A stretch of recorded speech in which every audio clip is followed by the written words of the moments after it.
ஒரு 17 மாசம் பொறுத்துருங்க, எல்லாம் சரி பண்றேன். You don't worry, be happy. எங்க ஐயாவுக்கு சாதி வாரி கணக்கெடுப்பு எடுத்து குடிகளின் எண்ணிக்கைக்கு ஏற்ப இடஒதுக்கீடு கொடுக்கணுங்கிறது எங்க ஐயா கோட்பாடு. அதுதான் எங்க அண்ணனுக்கும். மதுவை ஒழிச்சிடணும் அப்படின்னு. நீங்க அதிகமா உழைக்கும் மக்கள் குடிக்கிறது யாருன்னு தெரியும். அதிகமா படையாச்சி பறையறதா. வட மாவட்டத்தில் 2 சமூகம் தான், 2 பேரும் நம்ம பிள்ளைய தான் குடிக்கிறாங்க. இதுல தடுக்க வேண்டிய பொறுப்பு இருக்கு, 2 பேருமே. ஆனா ஒரே ஒரு மதுக்கடையை மூடுறது யார்? சாதி வாரி கணக்கெடுப்பு எடுக்கிறது யார்? அவங்களோட அந்த கட்சியோட தான் கூட்டணின்னு எங்க ஐயாவும் சொல்லல, எங்க அண்ணனும் சொல்லலையே. திரும்பி எவன் எடுக்க மாட்டானோ, எவன் சாராய கடையை மூட மாட்டானோ அவனோடய போய் நம்ம தேர்தல் உடன்பாடு வச்சு நம்ம வாக்கையெல்லாம் அவனுக்கு செத்து வலிமையை கொடுத்துட்டு மூடுறானா எப்படி மூடுவான்? யார் சொல்லிருக்கா? வரலையே. நான் தான் கூப்பிடுறேன் எங்க அண்ணனை, வாங்கினேன் நம்ம ஒன்று இவங்களும் சரி வர மாட்டாங்க. நீங்க மதவாத ஆற்றலுக்கு எதிராக இருக்கிற எங்க அண்ணன் மதுவாத ஆற்றல் கூட கூட்டின்னு வச்சிருக்கிறாரு. எதன் பொருட்டு எனக்கு கல்வி, வேலை வாய்ப்பு, அரசியல் அதிகாரம் மறுக்கப்பட்டதோ அதன் பொருட்டே அது எனக்கு கிடைக்க பெறணுங்கிறது கொண்டு வரப்பட்டதான் இந்த இடஒதுக்கீடு, ரிசர்வேஷன், கோட்டா. இப்போ பொருளாதார அடிப்படையில் இடஒதுக்கீடு என்பது அது பொருளாதார அளவுகோல் மாறும். இன்னைக்கு ஏழை சீமான், நாளைக்கு அதானி அம்பானி ஆக முடியும். நான் கோனார் வச்சுக்கிறேங்க. நாட்டிலே 2 அமைச்சர் கொடுத்துருக்கீங்க, 2ஐயும் என் மாவட்டத்திலே கொடுத்துட்டீங்க, சிவகங்கையிலேயே. அப்ப திருநெல்வேலி இருக்க கோனாரு, திருவண்ணாமலை இருக்க கோனாரு, ஒன்னு பிரிச்சு கொடுத்துருக்கணும். இல்ல 2ஐயும் ஒரே மாவட்டத்தை கொடுத்துட்டீங்க. இந்த இவ்வளவு எண்ணிக்கையில் இருக்கு. எனக்கு 2 தான். உங்க வீட்டிலே 2 அமைச்சர் இருக்காரு. நீங்க முதலமைச்சர், அப்புறம் உங்க மகன் விளையாட்டுத்துறை அமைச்சர், உங்க அப்பா முதலமைச்சர், நீங்க துணை முதலமைச்சர், இப்ப உங்க மகன் துணை முதலமைச்சராக போறாரு. அப்ப நாட்டிலேயே எங்களுக்கு 2, உங்க வீட்டிலேயே உங்களுக்கு 2ன்னா இது என்ன சமூக நீதி? பொருளாதார அடிப்படையில் முன்னேறிய சாதி ஏன் சொல்ற? நீ யார்? நீ அப்படி சொல்ல? நீ உச்சாணி கொம்புல இருந்துக்கிறவா, நான் ஏறி வந்து ஊட்டி விடணுமா? இறங்கி வாடா, கிளைக்கு வாடா, அடிமரத்துக்கு வாடா, வேருக்கு வாடா, கீழே வா. நான் எஃப்சியா தான் இருப்பேன். நான் பிசி எம்பிசிக்கெல்லாம் வரமாட்டேன். நாங்க most backward OBC, other backward கம்யூனிட்டியில் நாங்க இருப்போம். அப்ப சரி, மற்ற மாநிலங்கள் எல்லாம் எங்களுக்கு ஏதாவது இருக்குதா? அதர் பேக்வேர்டு எங்களுக்கு ஏதாவது இருக்குதா? சொல்லுங்க, எங்களுக்கு ஏதாவது இருக்குதா? இதே எஸ்சி எஸ்டியில் எங்களை எந்த மாநிலமாவது வச்சிருக்கா? கிருமி லேயர்னா எனக்கு வேலை வாய்ப்பு கிடைச்சிருச்சு அப்படின்னா எங்க ஐயா இளையராஜா பையனுக்கு இடஒதுக்கீடு கூடாதா? சொல்லுங்க. எங்க அப்பா பாரதி ராஜா பையனுக்கு இடஒதுக்கீடு கூடாது, என் தம்பி மனோஜுக்கு அவன் பிள்ளைகளும் இருக்கக்கூடாது. உங்க அப்பா நல்லா முன்னேறிட்டாரு, இப்படியா? அப்புறம் நீங்க பொருளாதாரம், நீங்க இந்த சாதி முன்னேறிடுச்சா உனக்கு அப்புறம் அதுக்கு இடஒதுக்கீடு? நேத்து அதே தான் தாத்தா இமானுவேல் சேரனுக்கு நாங்க போகும்போது நீங்க பாத்தீங்கன்னா 2.5 மணி நேரம் ஒரு 2 கிலோமீட்டர் தூரத்தை நான் கடந்திருக்கேன். ஆனா 6500 காவலர்களை வச்சிருக்கேன்றீங்க. கட்டடத்து மேல நின்று எல்லா காவலர்களும் எங்களை காவல்துறை கண்காணிப்புன்னு போடுறாங்களா, அது மேல நின்று எங்களை கண்காணிக்குது. எப்படி பிதிங்கி எவ்வளவு நசுங்கி சீமான் போறாரு அப்படின்ட்டு. உண்மையிலே வேதனையா இருக்கு. 26 தேர்தலுக்கான முன் தயாரிப்பு தான். அது உள்ளாட்சி தேர்தல் வர இருக்குது. இப்போ திருப்பி இது சட்டமன்ற தேர்தல் எதிர்கொள்ள இருக்கும். இப்போ அதுக்கு எப்படி வேலை செய்கிறது, வேட்பாளர் தேர்வு, எந்தெந்த தொகுதி யாராவது போட்டிடுறது, இதெல்லாம் முடிவு பண்ணுறதுக்கான ஒரு களமாகவும் அது காலமாகவும் வச்சு பயணிச்சுக்கிட்டு இருக்கோம். இப்போ ஒரு பகுதியாக செய்கிறோம். இந்த 2 ஆண்டுக்குள்ளே 2 முறைக்கு மேலே பயணம் செஞ்சிடணும்னு நான் நினைக்கிறேன். அதுக்கு அந்த பயணத்தில் ஒரு தொடர்ச்சியாக இன்னைக்கு விருதுநகர் 2021 சட்டமன்ற தேர்தலுக்கும் உள்ள பாராளுமன்ற தேர்தலுக்கும் 1.5% வந்து நாம் தமிழர் கட்சி வந்து வாக்கு வங்கி அதிகமாக இந்த ஓட்டு வந்து பிற அரசியல் கட்சிகளில் இருந்து வந்த ஓட்டா புதிய வாக்காளர்கள் போட்டா அடிக்கிறீங்க. இதற்கு புதிய வாக்காளர்கள்னு இதில் ஒன்றும் இல்லை. அதாவது அவங்க அப்பா ஒரு அரசியல் கட்சியை சார்ந்தவராக இருப்பார், அவங்க குடும்பம் இருக்கும். அதில் இருக்கிற ஒருவர் அந்த கோட்பாட்டிலிருந்து விலகி ஒரு புதிய அரசியல் கோட்பாட்டுக்கு வர்றாருங்கிறது ஒரு மாறுதல் தான். புதிய வாக்காளர்கள்னு 36 லட்சம் பேரும் புதுசுன்னு சொல்லிட முடியாதுல்ல. சில பேர் புதிய வாக்காளர்களும் இருக்கிறாங்க, மாற்றத்தை விரும்புகிற வெகுவான மக்களும் இருக்காங்க. 2026 எலெக்ஷன்ல இன்னொரு கட்சி உள்ள வருது. அப்படி வரும்போது புதிய வாக்காளர்களுடைய வாக்கு பிரிவு வந்து இந்த அளவில் இருக்கும். அது அப்படி சொல்ல முடியாது. இது கருத்தியலில் தான் நீங்கள் பார்க்கணும்.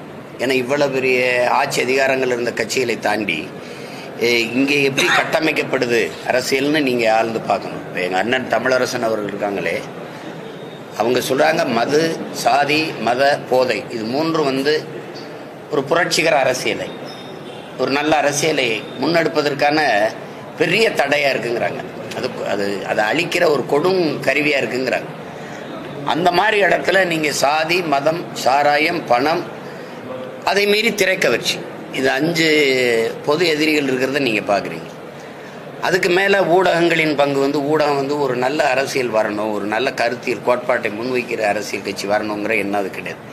அவரே காசு எவ்வளோ கொடுக்குறாரு, இவர் முந்துறாரு, இவர் பிந்துறாரும்பாங்க. முந்துறவர் 2000 கொடுத்துருப்பாரு, பிந்துறவர் 1000 கொடுத்துருப்பாரு. இதுதான் இது ஆனால் எல்லா இதுகளும் ஊழலை ஒழிப்பம்பாங்க, லஞ்சத்தை ஒழிப்பம்பாங்க.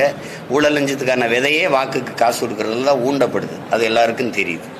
இப்போ அந்த மாதிரி ஒரு நல்ல அரசியலை உருவாக்கணுங்கிற நோக்கம் இந்த காரணிகளுக்கு கிடையாது. அதுக்குள்ள இப்போ எங்களுக்கு எந்த பின்புலமும் இல்லை. நீங்கள் பார்க்குறீங்க, இதில் எங்களுக்கு பொருளாதார வலிமையும் இல்லை. 50 கோடி செலவு பண்ண பாராளுமன்ற தேர்தலில் நாங்கள் 6 தொகுதிக்கும் சேர்த்து 5 லட்சம் தான் செலவு பண்ணியிருக்கோம். துண்டறிக்கை கொடுத்துருக்கோம். எங்களுக்கு கூட கொஞ்சம் காசு இருந்தால் 1 லட்சம் துண்டறிக்கையை 2 லட்சம் ஆக்கியிருக்கோம். இப்போ இந்த அளவுக்கு தான் நாங்கள் வேலை செய்கிறோம். ஆனால் இதுக்குள்ளே தேடி 6 தேர்தலாக ஒரு சின்னத்தை சந்தித்தேன் நான்.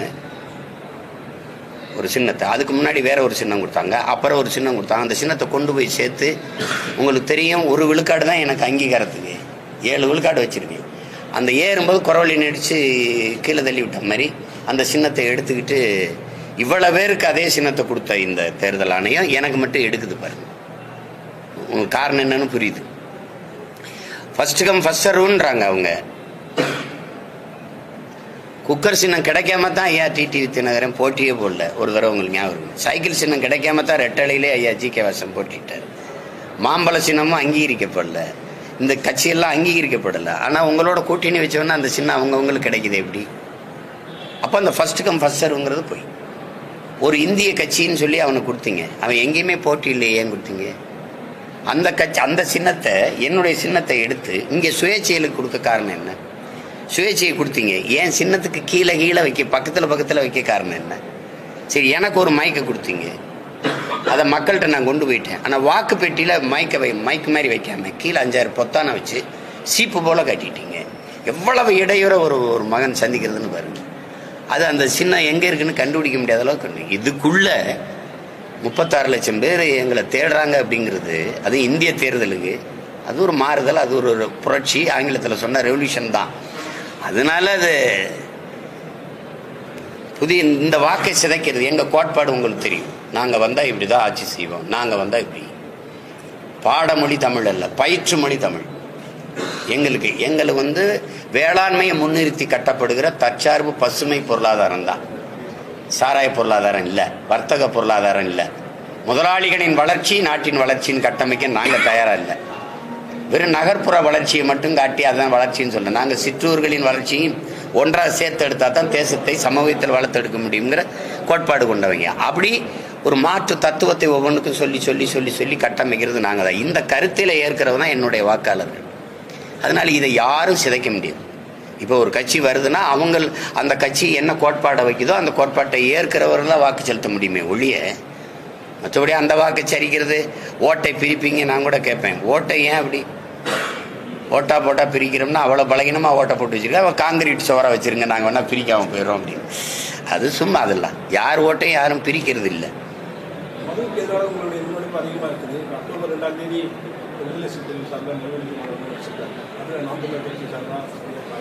அதான் அண்ணன் கூப்பிடல, நாங்கள் பங்கேற்கிறதுல எங்களுக்கு ஒன்றும் பிரச்சனை இல்லை. அது பங்கேற்போம், அதில் ஒன்றும் இல்லை. அது சில கேள்வி எங்கள் அண்ணன்ட்ட கேட்க வேண்டியது இருக்குல்ல, எங்கள் அண்ணன்ட்டே எங்கள் ஐயாட்டையும். நீங்கள் 2 பேரும் தான் என்னை வளர்த்தீங்க. நாங்கள் உங்கள் 2 பேர் கூட நான் நீண்ட காலம் வேலை செஞ்சுருக்கேன், இருந்திருக்கேன். இந்த அரசியலை எனக்கு கற்பிச்சது யார்? உங்களுக்கு தெரிய வாய்ப்பு இல்லை. இவங்க 2 பேர் தான், எங்கள் ஐயாவே எங்கள் அண்ணன் தான். என் போக்கு திசை மாதிரி இந்த கட்சியிலேருந்து விலகி போகிறது காரணம், இந்த அரசியலை உறுதியாக செய்ய காரணம் என்னுடைய தலைவர். உங்களுக்கு புரியுதுன்னு நினைக்கிறேன். அப்போ 2008 அவரை சந்திக்கிறது வரைக்கும் என்னுடைய அரசியல் வேறு, அப்புறம் அதுக்கப்புறம். ஆனால் இதையெல்லாம் எனக்கு முன்னாடி நான் பேசுகிற அரசியலை பேசி இந்த நிலத்தில் இந்த அரசியலை விதைச்சது யார்? 2 பேரும் தான். எங்கள் ஐயாவுக்கு சாதி வாரி கணக்கெடுப்பு எடுத்து குடிகளின் எண்ணிக்கைக்கு ஏற்ப இடஒதுக்கீடு கொடுக்கணுங்கிறது எங்கள் ஐயா கோட்பாடு. அதுதான் எங்கள் அண்ணனுக்கும். மதுவை ஒழிச்சிடணும் அப்படின்னு. நீங்கள் அதிகமாக உழைக்கும் மக்கள் குடிக்கிறது யாருன்னு தெரியும். அதிகமாக படையாச்சி பறையர் தான். வட மாவட்டத்தில் 2 சமூகம் தான், 2 பேரும் நம்ம பிள்ளைய தான் குடிக்கிறாங்க.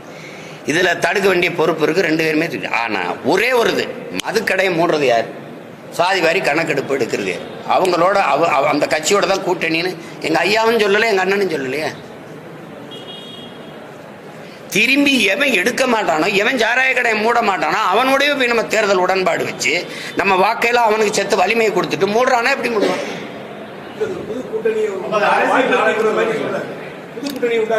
அதே அவ்வளவுலாம் பெரிய வார்த்தை. புது கூட்டணி மதுவுக்கு எதிராக சாதி வாரி கணக்கெடுப்பு எடுக்காதுங்க பாரதிய ஜனதா. அது கோட்பாட்டுக்கு எதிரானது, பொருளாதார அடிப்படைக்கு போயிடுச்சு.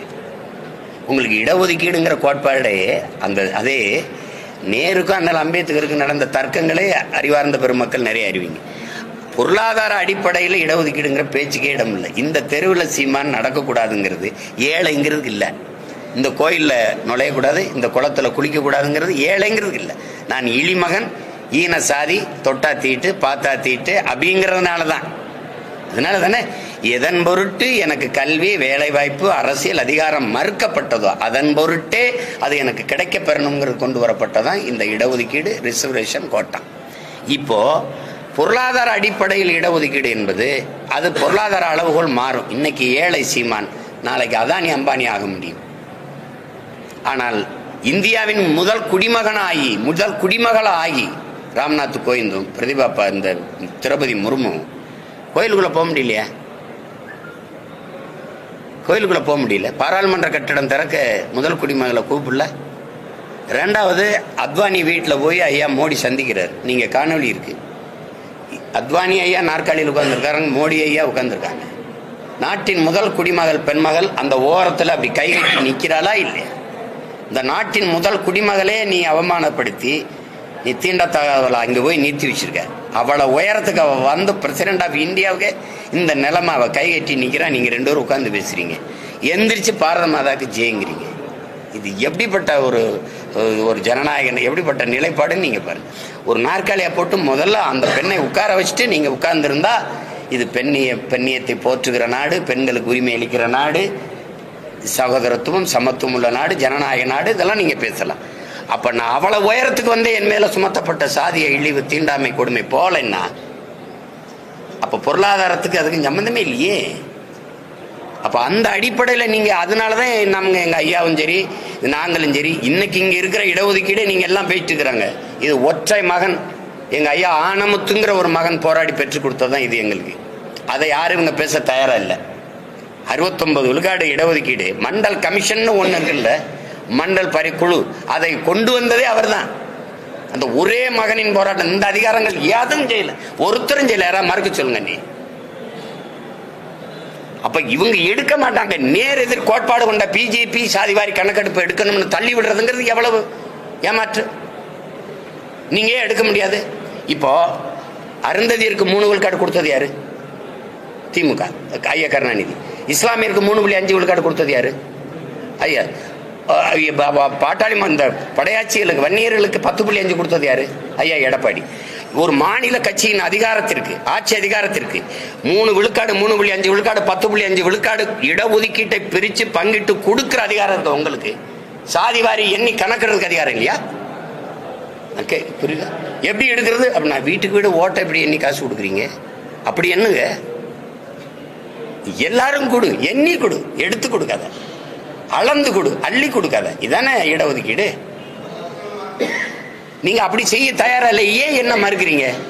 எல்லாரும் கேட்கிறேன் எங்களுக்கு எண்ணி கொடுத்துருன்னு. இப்ப தேவேந்திரர் எங்களை வந்து பட்டியல் பிரிவுல இருந்து வெளியே எடுத்துருன்றான். நீ மறுபடியும் என்ன சொல்ற? அதுல கிடைக்கிற சலுகை எனக்கு கிடைக்காம போயிடும். நான் சலுகையே கேட்கலையே, நான் உரிமையை கேட்கிறேன். இந்த நாட்டின் குடியா எனக்கு உரிமையை கேட்கிறேன். எனக்கு உரிய இடஒதுக்கீடு கேட்கல, பங்கீடு கேட்கிறேன், பகிர்வு கேட்கிறேன். அதை நீ புரிஞ்சுக்கிறாம நீ அங்க இருந்தா நீ எஸ்சி எஸ்டிங்கிற. எஸ்டி ஷெட்யூல்டு டிரைப்ஸுக்கு அவன் எத்தனை பேருக்கு என்னென்ன கொடுத்துருக்க? ஆர்டிஎல் கேளுங்க, தகவல் உரிமை சட்டத்தில் கேளுங்க. ஒண்ணு தெரியுமா உங்களுக்கு? சாதி சான்றிதழ் நான் குறவர், நான் இருளவர், ஈழவர், இப்படி ஏதாவது ஒண்ணு, ஒரு போயர், ஒட்டர், இப்படி ஏதாவது எனக்கு இருந்த சாதி சான்றிதழ் இருந்தாதான் நான் அந்த இடஒதுக்கீடை பெற முடியும். உங்களால் நம்ப முடியுதா? நான் போராடி 3000 பேருக்கு சாதி சான்றிதழ் வாங்கி கொடுத்துருக்கேன் நிலைமையில இருக்குன்னா இவன் என்ன இடஒதுக்கீடை பெற்றிருப்பான்னு நீங்க நினைக்கிறீங்க? ஒரு ரேஷன் கடையில அரிசி போடுறீங்க, குடும்ப அட்டை இருந்தானே, ரேஷன் கார்டு இருந்தா தானே அரிசி வாங்க முடியும். எனக்கு கார்டே இல்லை, அப்புறம் அரிசி போட்டு என்ன, பருப்பு போட்டு என்ன? எப்படி ஆட்சி நடக்குது பாருங்க. நீங்க இப்ப தேவேந்திரன் வச்சுக்கிறீங்க, நான் அதுல குடும்பர்னு இருக்கேன், காலாடி இருக்கேன். எங்களுக்கு பிரிச்சு பிரிச்சு கொடுத்தியா? படையாட்சி இருக்கேன் 10.5. அதுல அரச படையாட்சிக்கு எவ்வளவு, பந்தல் படையாட்சிக்கு எவ்வளவு? சும்மா அப்படி இதை எடுத்துக்க அப்படின்னா எப்படி எடுத்துக்கிறது? இப்ப நாங்க முக்குளத்தோர்னு இருக்கோம். கல்லருக்கு எவ்வளவு, மறவருக்கு எவ்வளவு, அகமுடையருக்கு எவ்வளவு உள்ஒதுக்கீடு பண்ணிட்டீங்களா? அப்புறம் அதனாலதான் எண்ணீருங்கிற கல்லர் எவ்வளவு, மறவர் எவ்வளவு, அகமுடையர் எவ்வளவு. நீங்க மொத்தமா 3 சாதி, கல்லருக்கு ஒரு மினிஸ்ட்ரி, மறவருக்கு 1, அகமுடையருக்கு 1, 3 சீட்டு முடிச்சு விட்டீங்க, 3 அமைச்சர். ஆனா என்ன, நீங்க கல்லருக்கு எத்தனை வருது, இவருக்கு எத்தனை வருது, குடிகளின் எண்ணிக்கைக்கு ஏற்ப நீங்க கொடுக்கணும். அப்படி நீங்க என்ன மாட்டீங்க? நான் கோனார் வச்சுக்கிறேங்க, நாட்டிலே 2 அமைச்சர் கொடுத்துருக்கீங்க, 2ஐயும் என் மாவட்டத்திலேயே கொடுத்துட்டீங்க, சிவகங்கையிலேயே. அப்ப திருநெல்வேலி இருக்க கோனாரு, திருவண்ணாமலை இருக்க கோனாரு, ஒண்ணு பிரிச்சு கொடுத்துருக்கணும். இல்ல 2ஐயும் ஒரே மாவட்டத்தை கொடுத்துட்டீங்க. இந்த இவ்வளவு எண்ணிக்கையில் இருக்கு, எனக்கு 2 தான். உங்க வீட்டிலே 2 அமைச்சர் இருக்காரு. நீங்க முதலமைச்சர், அப்புறம் உங்க மகன் விளையாட்டுத்துறை அமைச்சர், உங்க அப்பா முதலமைச்சர், நீங்க துணை முதலமைச்சர், இப்ப உங்க மகன் துணை முதலமைச்சராக போறாரு. அப்ப நாட்டிலேயே எங்களுக்கு 2, உங்க வீட்டிலேயே உங்களுக்கு 2ன்னா இது என்ன சமூக நீதி? நீங்க யாராவது ஒரு பதில் சொல்லுங்க எனக்கு. நீங்க கேள்வி கேட்டீங்க,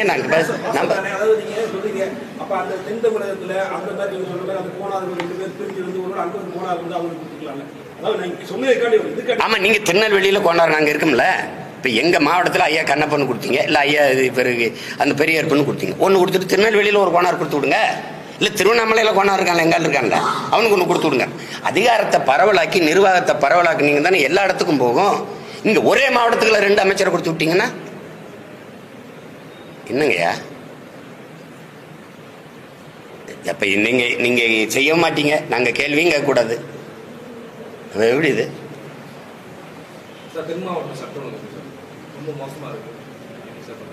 நீங்களே சொல்லிட்டீங்க. அது இப்ப நீங்க சட்டம் ஒழுங்கு விடுங்க. இப்ப நான் போன தடவை தாத்தா தெய்வ திருமகன் முத்துராமலிங்க தேவர் நினைவிடத்துக்கு வணக்கம் செலுத்த வந்தேன். மொத்தம் 7500 காவலர்களை நிறுத்தியிருந்தாங்க. அவங்க தான் சொன்னாங்க 7500 பேர் போட்டு ஹைலி ப்ரொடெக்ட் பண்ணிட்டோம் நீங்க. ஆனா என்ன பண்ணீங்க நீங்க? எல்லாம் ஒரு பந்தல சாலை ஓரத்தில் போட்டு காவலர்களை எல்லாம் நிறுத்தி, உயரதிகாரி இருந்துக்கிட்டீங்க. இந்த சின்ன பிள்ளைய பூரா அந்த வெயில காஞ்சி நின்றுக்கிட்டு இருந்தாங்க, பெண்கள் ஆண்கள் எல்லாம். இப்போ நிற்கிறாங்க, இந்த நேற்று நின்னாங்க. நிற்கும்போது நாங்க எங்க மக்கள் அடர்த்தியா குவிகிற இடம் இருக்கோ அங்க நீங்க வர்றதே இல்லை, எங்களை கொண்டு விட்டுறீங்க. ஆனா அப்படி உயர்ந்த அதிகாரத்தில் இருக்க உங்களை அப்படி அனுப்புவீங்களா? உங்க முறையா கொண்டு போய் வணங்க விட்டு திருப்பி விட்டுவீங்க, எங்களை விட்டுறீங்க. ஆனா 7500 பேர் அப்ப எதுக்கு? அந்த கூட்டத்துக்குள்ள பிதுங்கி சாங்கடானுங்கிறதுக்கா? பேரன்பு கொண்டு உணர்வு வயப்பட்டு அப்படி எங்களை அப்ப அவங்க தள்ளி முள்ளி ஒரு இது ஆகுதுன்னா அது யார் பொறுப்பு இருக்கிறது? சீமான் போகும்போது பிரச்சனை, அல்லது டிடிவி ஐயா போகும்போது, அப்பா ஓபிஎஸ் போகும்போதோ, அல்லது எடப்பாடி போகும்போது பார்க்குறீங்க ஒரு பிரச்சனையெல்லாம் அதுக்கு என்ன மாதிரியான நிர்வாகம் அது? நேற்று அதே தான் தாத்தா இமானுவேல் சேரனுக்கு நாங்கள் போகும்போது நீங்கள் பார்த்தீங்கன்னா 2.5 மணி நேரம் ஒரு 2 கிலோமீட்டர் தூரத்தை நான் கடந்திருக்கேன். ஆனால் 6500 காவலர்களை வச்சிருக்கேன்றீங்க. கட்டடத்து மேலே நின்று எல்லா காவலர்களும் எங்களை காவல்துறை கண்காணிப்புன்னு போடுறாங்களா, அது மேலே நின்று எங்களை கண்காணிக்குது. எப்படி பிதுங்கி எவ்வளவு நசுங்கி சீமான் போறாரு அப்படின்ட்டு உண்மையிலே வேதனையா இருக்கு. அதை தான் அன்னை செல்வ பிறந்தகையோட சொன்னாங்க. நீங்க ஒரு வழி பண்ணி கொடுத்து எங்களை கொண்டு போய் வழி விட்டா ஒரு 10 நிமிஷத்துல நாங்க வெளியேறிடுவோம். 2.5 மணி நேரம் ஆகுதுங்க. அப்ப 6500 பேர் இங்க குவிச்சு பயன் என்ன? அப்ப அது அந்த சட்டம் ஒழுங்கு நீங்க அந்த இடத்துல ஒரு தள்ளி விட்டாங்க, ஒருத்தர் விழுந்துட்டாரு, மயங்கிட்டாரு, ஒரு குறவழியில் மீச்சிருச்சு, நெஞ்சில மீச்சிருச்சு, அல்லது ஏதோ உயிர் சேதம் ஆயிடுச்சு. கூட்டத்தில் ஒருத்தர் ஒரு பிளேட்டு கத்தி வச்சு கீறி விட்டாரு, ஒரு கத்தி வச்சு குத்தி விட்டுட்டாரு. யாரு பொறுப்பு? போய் எப்படியோ போங்கடா அப்படின்னா. அப்படி நீங்க போகும்போது, அல்லது உங்க மகனார் ஐயா சின்னவர் அவர் போகும்போது, இல்ல பெரியவர் ஐயா நீங்க போகும்போது இப்படிதான் நிக்க விடுவீங்களா? சட்டம் இருக்கு, ஒழுங்கா இருக்காங்கிறது அது நீங்களே சொல்றீங்க மோசமா இருக்குன்னு. நான் அதுக்கு கூட ஒரு வார்த்தை சேர்த்துக்கிறேன், ரொம்ப மோசமா வேற என்ன சொல்றதுக்கு? சமூக நீதி நான் கிருமியில இருங்க, அதை முடிச்சுக்கிறேன். இப்ப எங்க ஐயாட்டே எனக்கு இது ஒண்ணும் வரல, வருத்தம். எங்க ஐயா மேலே எங்க அண்ணன் மேலே எனக்கு வருத்தம். அதை வந்து நீங்க என்ன செய்ய வாடாடே இவங்க எல்லாம் வேணாம்டா, நம்ம வந்து இந்த மதுவை ஒழிக்கிற பய, இந்த சாதி வாரி கணக்கெடுக்க எடுக்கிற நம்மளா சேர்ந்து ஒரு கூட்டணி வைப்போம், அவ்வளவுதானே.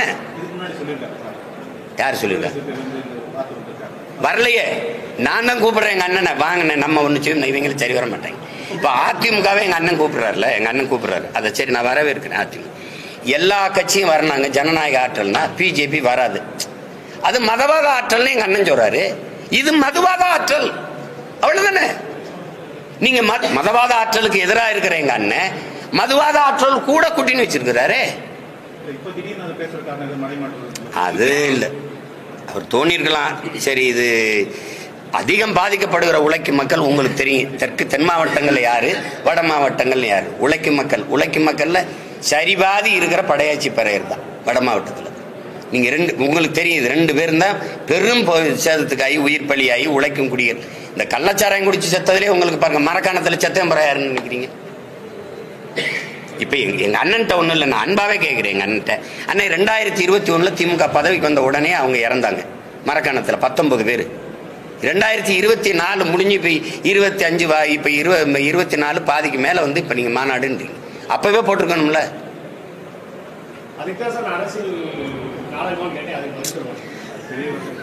அது அவ்வளவுலாம் சொல்லாதீங்க, ஏன் நாடகம், அதே அவ்வளவுலாம் சொல்லாதீங்க. சொல்றேன் எங்க அண்ணன் வந்து இந்த முடிவை காலம் தாழ்த்திட்டாருன்ற, காலம் தாழ்த்தி எடுக்கிறாரு, அது கஷ்டமா இருக்குன்ற. கொண்டு வந்து எங்க ஐயாட்ட இருக்கிற கொள்கையில, உயிர்ப்பு கொள்கையில இந்த சமூக நீதியும் இந்த மதுவுக்கு எதிரான இந்த சாராய படுகொலைக்கு எதிரானதுதான். இதுல 2ல எங்க ஐயா பாருங்க, பொருளாதார அடிப்படையில் இடஒதுக்கீட எங்க ஐயா ஏத்து அமைதியாயிட்டாங்க. அது காரணம் நாங்க என்ன செய்ய முடியும், கூட்டணி. நான் கூட கேட்டேன், ஐயா நீங்களாயா அதை அப்படி பேசுறதுன்னு. அதுக்கு எதிராக வந்தா கொள்கை எதையும் தூக்கி போட்டு வரக்கூடிய எங்க ஐயா அப்படி பேசிருக்க கூடாது. பொருளாதார எனக்கு பிஜேபியோட கூட்டணி வச்சிருந்ததுனால நான் என்ன செய்ய முடியும்ட்டாங்களே. நம்மளுடைய கொள்கை இருக்கிற அந்த நம்ம தத்துவத்தினுடைய இதயமா இருக்கிறத அவன் வந்து சிதைக்கிறான், அதுல விட்டுட்டாங்க. இப்ப வந்து சாதிவாரி கணக்கெடுப்பு எடுன்றாங்க. ஐயா அன்புமணி சொல்றாங்க, எடுத்து என்ன பண்றது?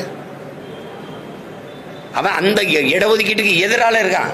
முன்னேறிய வகுப்பினர்னு ஒரு வார்த்தையை போடுறான். சாதி வகுப்புன்னா சாதி தானே. சாதி எப்படி முன்னேறும்?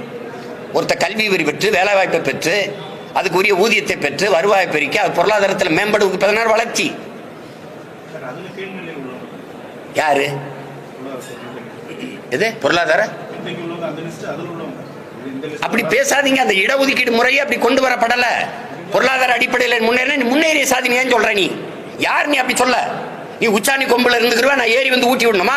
இறங்கி வாடா, கிளைக்கு வாடா, அடிமரத்துக்கு வாடா, வேருக்கு வாடா, கீழே வா. நான் எஃப்சியா தான் இருப்பேன்.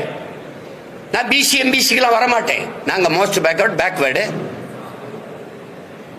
ஓபிசி அதர் பேக்வேர்டு கம்யூனிட்டியில் நாங்க இருப்போம். அப்ப சரி, மற்ற மாநிலங்கள் எல்லாம் எங்களுக்கு ஏதாவது இருக்குதா? அதர் பேக்வேர்டு எங்களுக்கு ஏதாவது இருக்குதா? சொல்லுங்க, எங்களுக்கு ஏதாவது இருக்குதா? இதே எஸ்சி எஸ்டியில் எங்களை எந்த மாநிலமாவது வச்சிருக்கா? 1.25 கோடி கர்நாடகாவில் இருக்கோம் நாங்க. எங்களுக்கு எஸ்சி எங்களுக்கு இருக்கா? 36 லட்சம். நீங்க இங்க இருக்கிற எண்ணிக்கை விடுங்க, பிறகு நாங்க 36 லட்சம் மகாராஷ்டிராவில் இருக்கோம். எங்களுக்கு என்ன கொடுத்துருக்க?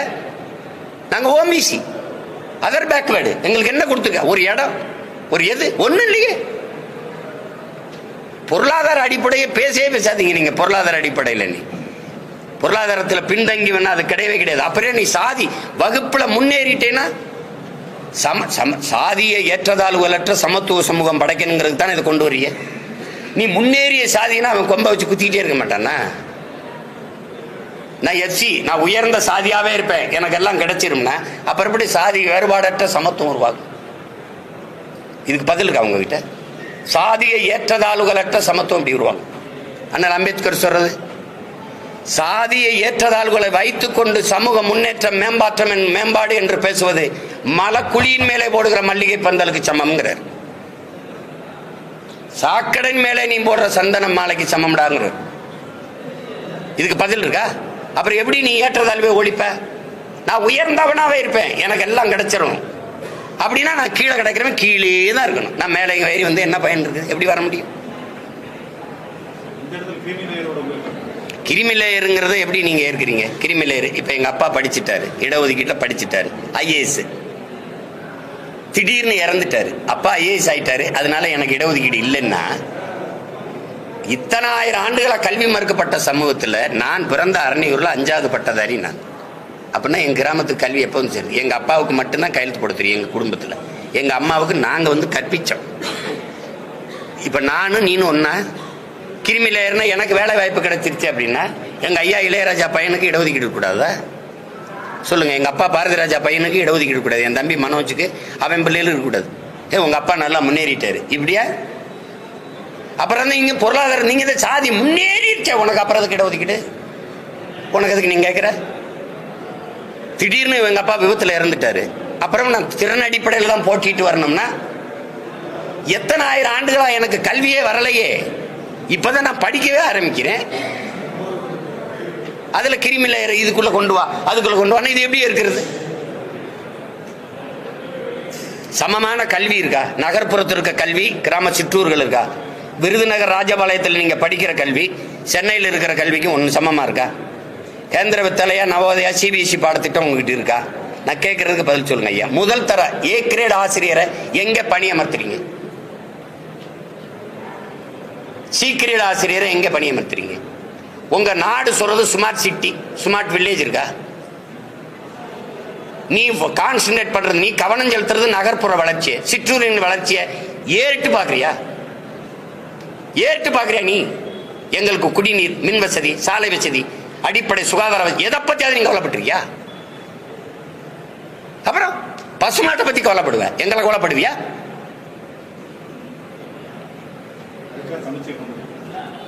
சமச்சீர் அதையும் திரும்பி திரும்பி சொல்றீங்க. நான் கேட்ட கேள்வியில் பாருங்க, ஆசிரியரே சமமா பணியமர்த்தப்படல. பல பள்ளிக்கூடங்களில் விளையாட்டு திடல் இருக்கு, கழிவறை இருக்கு, பலகை இருக்கு எழுதி படிக்க. இவருக்கு நகர்ப்புறத்தில் இவருக்கு எல்லா வசதி இருக்கு. நான் ஓராசிரியர் பள்ளி, எனக்கு மேற்கூரை இல்லை. பல பள்ளிக்கூடங்களில் மேற்கூரை இல்லை, மரத்து நிலையில் படிக்கிற பிள்ளைகள். இது சமச்சீரா இருக்கா? அரசு பள்ளியிலே சென்னையில் இருக்கிற கட்டட பள்ளிகளுக்கும் இங்கே நகர் கிராமப்புறங்களுக்கு பள்ளிக்கூடம்னா, நான் அரணியூரில் படித்தேன், என் பள்ளிக்கூடத்தை பார்க்குறீங்களா? வாக்கு செலுத்துறதுக்கு மட்டும் அந்த 2 ஒரு சுவரு மேலே ஆஸ்பெஸ்டா சீட் இருந்துச்சு, தரையில் தான் உட்காந்து நான் படித்தேன். 2 ஆசிரியர் ஒரு ஆசிரியை இருந்தாங்க. இப்போ அது இல்லை, மூடப்பட்டுருச்சு. திருப்பி நான் அதை சீரமைச்சு, இவங்க தானே சொன்னாங்க, தம்பி அன்பில் மகேஷ் தான் சொன்னார், அங்கே இருக்கிற பழைய மாணவர்களை நான் பழைய மாணவர்கள் நாங்கள் உள்ளூர்காரங்களை காசு போட்டு நாங்கள் செஞ்சுக்கிட்டு கழிவறை கட்டி வச்சிருக்கேன். ஆசிரியர் பணி இல்லை, ஆசிரியர் போடலையே, விண்ணப்பிச்சுக்கிட்டே இருக்கேன், போடலையே. அங்கே விளையாட்டு திடல் இல்லை, என் பிள்ளைக்கு கழிவறை இல்லை, நான் தான் கட்டி கொடுக்க வேண்டியது இருக்கு. அங்கே படிக்கிற என் பிள்ளைக்கு 3ஆம் தர ஆசிரியரை போடுவீங்க, 3rd கிரேட் ஆசிரியர், 1st கிரேட் ஆசிரியர் எங்கே போடுவேன்? நகர்ப்புறத்தில். சமச்சீர் எங்கே இருக்கு? என் கையில் ஒரு புத்தகம் இருக்கு, அரசு பள்ளியில் சென்னையில் படிக்கிறவர் கையிலேயும் ஒரே புத்தகம் இருக்கு. புத்தகம் ஒன்னா இருக்கு, பாடத்திட்டம் ஒன்னா இருக்கு, பாடமுறை ஒன்னா இருக்கு. சீர் எங்க இருக்கு? எங்க இருக்கு? நீ குளிரூட்டப்பட்ட அறையில் உட்கார்ந்து படிக்கிற, உனக்கு உட்கார்ந்த மேசை எல்லாம் இருக்கு, இப்படி எழுதுறதுக்கு வைக்கிறதுக்கு எல்லாம் இருக்கு, உனக்கு கணினி இருக்கு, எல்லாம் மணி எல்லாம் வச்சு படிக்கிற. எங்களுக்கு என்ன இருக்கு? எங்க இருக்கு சமச்சீர் கல்வியை நீங்க கொடுத்துட்டீங்க? வார்த்தைகளில் பெரியார் சமத்துவபுரம்னு இருக்கு, பேர்ல இருக்கு. அந்த இடத்துல கட்டப்பட்ட சமத்துவபுரத்துல எல்லா சமூகமும் ஒன்னா குடியிருக்கா? வளைவுல பேர் இருக்கு ஐயா, உள்ள இருக்கா? அப்ப இது எப்படி எந்த மாதிரி எடுத்துக்க? அது மாதிரிதான் சமச்சீர் கல்வி அப்படின்னா சமமா ஆயிடுச்சு இருக்கு அப்படின்னு. பொதுத்திறன் போட்டியில நகர்ப்புறத்துல படிச்சவனும் சிற்றூர்ல படிச்ச நானும் போய் பொதுத்திறன் போட்டியில ஒன்னா போய் மோதி வெல்ல முடியும் நீங்க நினைக்கிறீங்களா? ஓராசிரியர் பள்ளியில படிச்ச நானும் 5 பாடத்தை 5 ஆசிரியர் நடத்துவார். அதுபோக நான் தனி பயிற்சி வச்சு படிச்சுக்கிறேன். கணிதத்துக்கு தனியா, எந்த பாடத்துல நான் பலகீனமா இருக்கேன், அறிவியல் அங்க தனி பயிற்சி வைடா, டியூஷன் வச்சு படிச்சுக்கிறேன், திறனை மேம்படுத்திக்கிறேன். நானும் நீனும் ஒன்னா அப்படி. நான் தென்ன ஜிம்முக்கு போய் அப்படி வச்சிருக்கேன் உடலை, எனக்கு இடுப்புக்குள்ள விளங்காது. 2 பேரும் ஒரே கோட்டில் ஓடி வெற்றி கோட்டை தொடுனா எப்படி நான் ஓட முடியும்? சொல்லிக்கிறோம் நம்ம, எல்லாம் சமச்சீர் ஆயிடுச்சு, எல்லாம் சமத்துவம் ஆயிடுச்சு, எல்லாம் ஆயிடுச்சு அப்படின்னு. என்ன நீங்க விடுதலை பெற்ற நாட்டில் ஊராட்சி மன்ற தலைவர் தேசிய கொடி ஏற்ற முடியல. என் தம்பி ஒரு படம் எடுத்துக்கான், நண்பன், 20ஆம் தேதி வருது பாருங்க. அது அவ்வளவு வலியை சுமந்து வருது அந்த படம். என் நம்பி சரவணன் எடுத்துக்க, அப்படி நந்தன் 20ஆம் தேதி வருது. இப்படிப்பட்ட சமூகத்துல தான் இன்னும் வாழ்ந்துட்டு இருக்கோம். விடுதலை பெற்ற நாடுன்னு சொல்றோம், அதையும் நம்ம நம்புறோம். கொடுமை. ஒரு தாழ்த்தப்பட்ட ஒருவன் ஊராட்சி மன்ற தலைவராக வந்துடுறான். அவனை கொடியேற்ற விடலை. கொடியேற்றும் போது எல்லாரும் போயிட்டாங்க. சரி, பிள்ளைய நிற்குது, அதுக்கு மிட்டாயாவது கொடுப்போம்னு மிட்டாயை கொடுக்கும்போது தாழ்த்தப்பட்டவங்க கையில் வாங்க மாட்டேன்னு பள்ளிக்கூடத்துக்கு பிள்ளைகள்லாம் வாங்க மாட்டேன்னு போகுதுன்னா அந்த பிஞ்சு நெஞ்சுக்குள்ளுக்குள்ள இந்த சாதியை நஞ்ச விதைச்சவன் யார்? இப்படிப்பட்ட சமூகத்தை இது வளர்த்து என்ன பண்ண போறீங்க? என்ன எங்கே போகுது நாடுன்னு? அப்புறம் நான் இடஒதுக்கீடு கேட்டால் வகுப்பாரி பிரதித்துவம் தாடான்னா அவன் என்ன பண்ணுவான்றீங்க? ஏழைன்றீங்க. அவன் என்ன கொடுமையோ போங்க. வேற ஏதாவது கேளுங்க. என்ன சொல்லு? ராஜபாளையம் நகராட்சியோட 9 ஊராட்சியை இணைத்து வந்து மாநகராட்சியை தலைமையிட்ட போறதா ஒரு அறிவிப்பு உத்தரவு அதுக்கான சாத்தியம் ஆராய்கள். இதனால வந்து கிராமப்புறங்களுடைய உள்ளாட்சி பாதிக்கப்படும் நிறைய எனக்கு ஒன்றும் இல்லை. எனக்கு இந்த ஊராட்சி ராஜெல்லாம் எனக்கு வந்து இது இல்லை. நான் ஆட்சிக்கு வந்தால் ஊராட்சி ராஜ்யம் உள்ளாட்சியெலாம் இருக்காது. அது செய்ய மாட்டேன். எம்ஜிஆர் செய்யலை. எனக்கு ஒரு கோட்பாடு இருக்குது. நான் பார்க்குறேன். நான் அங்கே இருந்து வளர்ந்து வந்ததுனால என் மக்களை வந்து ஓர்மைப்படுத்த விடாமல் சிற்றூர்களில் சாதிய வன்மத்தை ஏற்படுத்தி அதை பிளந்து பிரித்து போட்டு ஒரு தாய் பிள்ளைகளாக வாழுகிற சமூகங்களை கூறு போடுறதுல இது ஒரு பெரிய பங்கை வகுக்குதுன்னு நான் நினைக்கிறேன். நானே வேறு வரைக்கும் தண்ணி ஊற்றும் போது அங்கே ஒரு வேலைக்காரன் தேவையில்லைன்னு நினைக்கிறேன். நான் நல்லாட்சி கொடுக்கும்போது அங்கே இதுக்கு ஒரு உள்ளாட்சி மாவட்ட ஆட்சியர் வட்டாட்சியர்லாம் என்ன பண்ணுறாரு? நான் ஒரு நலத்திட்டம் போடுறேன்னா அதை செயல்படுத்துறதுக்கு தானே அந்த மாவட்ட ஆட்சியர் வட்டாட்சியர் வச்சுருக்கேன். இவ்வளோ அதிகாரி இருக்கான். அப்புறம் அங்கே கவுன்சிலராக இருக்க என்ன அப்படியே கரபடியாத கை காந்தியின் வாரிசுகளா இல்லை காமராஜின் பேரங்களா? சொல்லுங்கள், என்ன பண்ணுறீங்க நீங்கள்? சொல்லுங்கள் தம்பி, என்ன நடக்குதுன்னு சொல்லுங்கள். அதை விட வேலை என்ன இருக்கு? நான் வந்தவது பார்க்காம இருக்க சொல்லுங்க பார்ப்போம். பார்க்காம இருக்க சொல்லுங்க. 8 அமைச்சரை வச்சு இவ்வளவு பெரிய நாடு அன்னைக்கு பிரிக்கப்படாத அந்த சேர்த்து ஆண்டார்ல காமராஜர். 8 அமைச்சர் தானே. அவர் காலத்துல தான் இந்த நாடு வளர்ந்துருக்கு. அவர் 9 ஆண்டு காலத்துல வளர்த்தெடுத்ததை மீதி 60 ஆண்டுகள் அவர் வளர்த்துருக்காங்களான்னு மட்டும் ஒரு சான்று சொல்லுங்க. அவர் கட்டியதான் பள்ளிக்கூடம், அவர் கட்டினதான் அணை, அவர் போட்டதான் சாலை, அவர் கொண்டு வந்ததான் தொழிற்சாலை. ஏதாவது இருக்கா? அவர் பல அணைகளை கட்டினாங்க, நீங்க எல்லாம் பல துணைகளை கட்டினீங்க. வேற என்ன பண்ணீங்க? மாதாவரத்தில் ஒரு பால் பண்ணையை கொண்டு வந்தார். ஒரு பால் பண்ணை பால் பண்ணை தயாரிக்கிறதுக்கு கொண்டு வந்தார். நான் அதை அரசு பணியாக மாற்றுவேன்னா சிரிக்கிறீங்க. அவர் கொண்டு வரும்போது அந்த பண்ணையில் வேலை செஞ்சவெல்லாம் யாரு? அது அரசு பணி தானே. அதை ஏன் மூணு ஆவின் பால் விற்கிற? எங்க மாட்டுப்பால் விற்கிறீல்ல, மாடங்க பதில் வச்சிருக்கீல்ல. ரேஷன்ல அரிசி போடுவியா? விவசாயம் எங்க இருந்து அரிசி வருதுன்னு கேளுங்க. என்கிட்ட கேள்வி வைக்கிறீல்ல. ரேஷன்ல அரிசி போடுறீங்களா, அந்த அரிசி எங்கிருந்து வருதுன்னு கேளுங்க. நீங்க சாராய போத்தல்களை இந்த டாஸ்மார்க் சரக்கை பாதுகாக்கிற குடோன் எப்படி? சிற்றூர்களை விளைய வைக்கிற வேளாண் பெருங்குடி மக்கள் செய்கிற அத்தியாவசிய உணவுப் பொருளை வாங்கி சேமிப்பு கிடங்கள் வைக்க நீங்க எத்தனை சேமிப்பு கிடங்கு வச்சிருக்க? நீங்க பாக்குறீங்களா இல்லையா? தெருவில் போட்டு அப்படியே மேல தார்பாயை போட்டு மூடி மழை பெஞ்சவனா முளைச்சு நாசமாகிறத நீங்க பாக்குறீங்களா இல்லையா? அப்ப உலகத்துக்கு சோறு போட உழவர்குடியின் மதிப்புக்கு நீ உழைப்புக்கு நீ இவ்வளவுதான் மதிப்பு கொடுக்குற. அப்புறம் வெட்டி பேச்சு. வேற ஏதாவது கேளுங்க.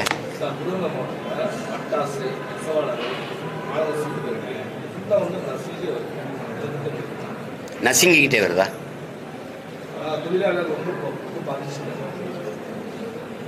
ஏகப்பட்ட கட்டுப்பாடுகள் போடுறாங்க. கட்டுப்பாடுகள் வந்து யதார்த்தத்துக்கு வர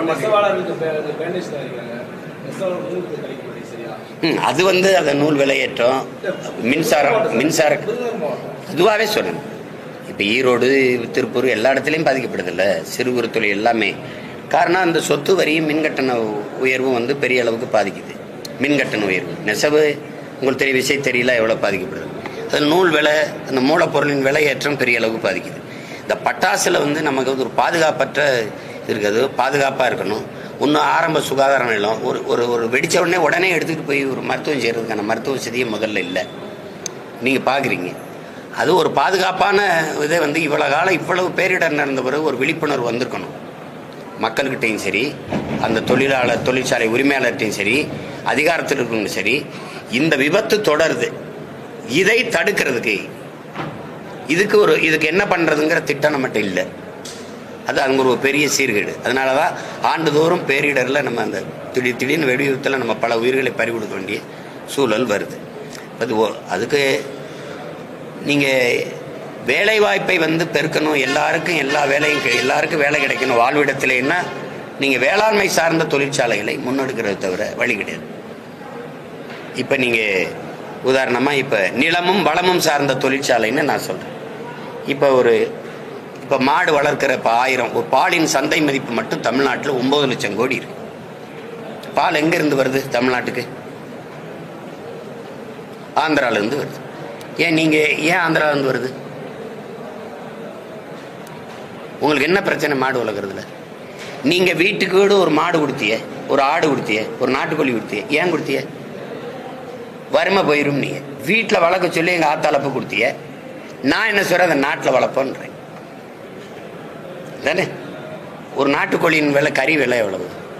650 ரூபா. ஆட்டுக்கறி விலை எவ்வளவு? 1000 ரூபா. ஆடும் மாடும் நடமாடும் வங்கி எப்படி சொல்கிறான்? மொபைல் பேங்க்குங்கிறான், நடமாடும் வைப்பகம்ங்கிறான். உனக்கு என்ன அவமானம்? அப்ப நீ வெக்கப்படுறா, கறிதிங்க வெக்கப்படு, பால் குடிக்க வெக்கப்படு. மாடு வளர்க்குறது உனக்கு அசிங்கமா இருக்குல்ல, வெக்கப்படு. அப்ப மாடு பண்ணை 1000 ஏக்கர்ல மாட்டு பண்ணைன்னா அது சார்ந்த வேலை. படித்தவன் படிக்காதவனுக்கு அரசு வேலை வந்துடுது. பாலை எடுத்து பால்கோவா தயாரிக்க, பாலாடை கட்டி தயாரிக்க, நெய் தயாரிக்க, மோர் தயாரிக்க, வெண்ணெய் தயாரிக்க, அதுக்குள்ள இந்த பால் நேரடி உணவுப் பொருளுக்கு இப்படி போகும்போது அது சார்ந்த தொழிற்சாலை வரும்போது காற்று விஷமாகாது, நீர் நஞ்சாகாது, நிலம் கெடாது. புரியுது நினைக்கிறேன். அப்ப எல்லாருக்கும் வாழ்விடத்துல விருதுநகர்லயே தொழிற்சாலை, கரும்பு நல்லா விளையும், கரும்புல இருந்து வெள்ளம் எடுக்கிற தயாரிக்கிற தொழிற்சாலை. பனை வருது, பனையிலிருந்து கருப்பட்டி தயாரிக்கிறது, பனை ஓலையிலிருந்து பெட்டி தயாரிக்கிறது, நார்ல இருந்து கட்டுறது. ஒரு கயிற்று கட்டுல 40,000 ரூபா அமெரிக்காலன்னா உங்களால் நம்ப இயலுதா? ஒரு கயிற்று கட்டுல 40,000 ரூபா. ஒரு மீன் குழம்பு வைக்கிற சட்டி இருக்குல்ல, மண் சட்டி, 13,500 ரூபா, 13,000 ரூபா. நீ பொருளாதாரம் எங்க இருக்குன்னு தெரியாம சாராயம் வித்து எங்களை சாகடிச்சுக்கிட்டு நீ ரொம்ப கேள்வி கேட்டா 1000 ரூபா அம்மாவுக்கு கொடுத்துட்டு, அப்புறம் மகளுக்கு கொடுத்துட்டு, அப்புறம் மகனுக்கு கொடுத்துட்டு, இவ்வளவு காலம் கழிச்சு ஒரு நாளைக்கு 30 ரூபா தானே எங்க தகுதி. இவ்வளவு காலம் கழிச்சு பொருளாதார பெருக்கத்துக்கு வா, வேளாண்மை சார்ந்து வா, வாழையை விளைவை. விருதுநகர்ல ஒருத்தர் வாழை நார்ல பை செய்யறாரு, வேட்டி செய்யறாரு, சேலை செய்யறாரு, வாழை மட்டையில சாப்பிடுற தட்டு தயாரிக்க முடியும். இவ்வளவு இருக்குங்க. அந்த இடத்துக்கு வா, மாற்று பொருளாதார பெருக்கத்துக்கு வா. 2,76,000 ஏக்கர்ல சாப்ட்வேர் இண்டஸ்ட்ரியின் பிதாமகன் பில்கேட்ஸ் 2,76,000 ஏக்கர் அமெரிக்காவில் விவசாயம் செய்யறாரு. 2,76,000 ஏக்கர். அவர்கிட்ட கேட்குறாங்க, இது மாதிரி உங்களை மாதிரி ஆளுங்க, நீங்க விவசாயம் செய்ய போயிட்டீங்க, அங்கதான் எல்லாருக்கும் வேலை கொடுக்க முடியும், அங்கதான் பொருளாதாரம் இருக்குங்கிறது. தக்காளி விலை 200 ரூபா ஆயிடுச்சுன்னா ஐயோ அம்மானு குதிக்கிறேன். நீங்க ஏன் தக்காளி விளைய வைக்கிறதுக்கு வைக்கப்படுறீங்க? வெங்காயத்தை வெளிநாட்டில இருந்து இறக்குமதி செய்யற வெங்காயங்க, இவ்வளவு பெரிய நிலமும் வளமும் மனித ஆற்றலும் இருந்து ஒரு வெங்காயத்தை கூட உன்னால விளைவிக்க முடியல. எப்படி? இந்தியா உலகத்திலே மாட்டுக்கறியை அதிகமா ஏற்றுமதி செய்யற நாடு இது. இந்தியா 24 லட்சம் டன் ஆண்டு ஒன்றுக்கு ஏற்றுமதி செய்யுது. அப்ப நான் 2014 இப்ப 30-40 லட்சம் டன் ஏற்றுமதி செய்யும். Beef export Hindustan is number 1 நாட்டின் பிரதம அமைச்சரே சொல்றாரு. உங்களுக்கு தெரியும். அதிகமா அந்நிய செலாவணியை ஈட்டுகிற, வருவாய் ஈட்டுகிற ஒரு தொழில் ஏற்றுமதி, மாட்டுக்கறி ஏற்றுமதி தான். மாடு வளர்க்கறதுக்கு என்ன பிரச்சனை? இந்த மாட்டுக்கறியை ஏற்றுமதி செஞ்சு அதிக லாபம் ஈட்டிட்டு வருது இந்தியா. யார் எந்த நாட்டுக்கு ஏற்றுமதி செய்யுது? அவ்வளவும் கிறிஸ்தவ இஸ்லாமியர் நாடு. அவன் காசை வாங்கி சாப்பிடுற இந்த நாடு, இந்த அதிகாரம் இஸ்லாமியர்லாம் அடிச்சு வெளியில போடா, கிறிஸ்தவெல்லாம் ஓடுறா அப்படின்னா எப்படி? அப்ப ஊரானுக்கு நீ மாட்டுக்கறியை ஊட்டி விடுவா, உள்ளவன் சாப்பிட்டா அடிச்சு கொண்டு விடுவ. இது ஒரு தத்துவம் வச்சிருக்க நீ. பாலின் சந்தை பொருளாம் பிரேசில் நம்பர் 1 இருந்தது, முதலிடத்துல இருந்தது பால் ஏற்றுமதியில.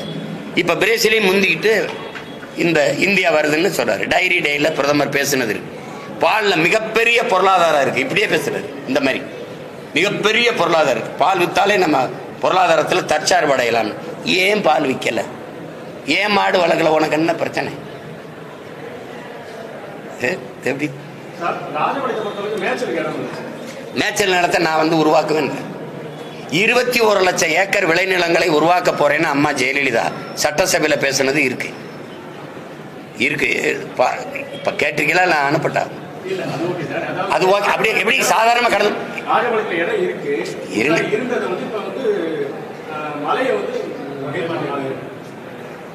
சட்டமா மாத்திட்டாங்க. வனத்துல வந்து மேய்ச்சல் இருக்க இடத்துல வந்து அனுமதி கொடுத்தாங்க. புலிகள் சரணாலயம் சாம்பல் அணிகள் சரணாலயம் மாத்திட்டாங்க. சரணாலயம் மாத்துல இருந்து இப்ப மேய்ச்சல் கிடமில்ல. இதை மேய்ச்சல் நிலமா மாத்துறதுக்கு எவ்வளவு நாள் ஆயிரும்னு நினைக்கிறீங்க? மேய்ச்சல் இருக்கு, அனுமதி இல்லைன்னா மேய்ச்சல் நிலம் இருக்கு, மேய்ச்சல் நிலம் உருவாக்கப்படும், அனுமதி தரப்படும். ஒரு 17 மாசம் பொறுத்துருங்க, எல்லாம் சரி பண்றேன். You don't worry, be happy.